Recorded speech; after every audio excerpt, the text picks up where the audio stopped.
شریف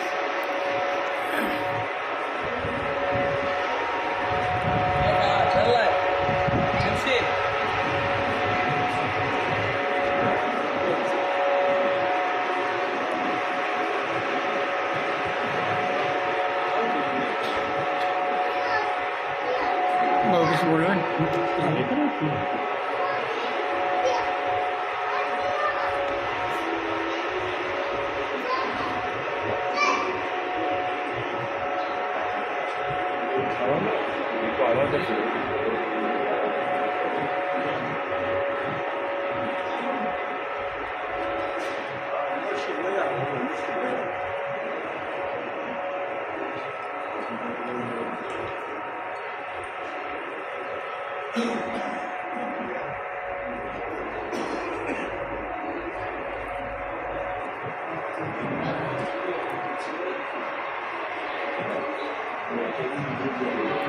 বাবু বাবু আপনারা সিঙ্গেল দাঁড়ান এই নেব স্টিল ফটো নেব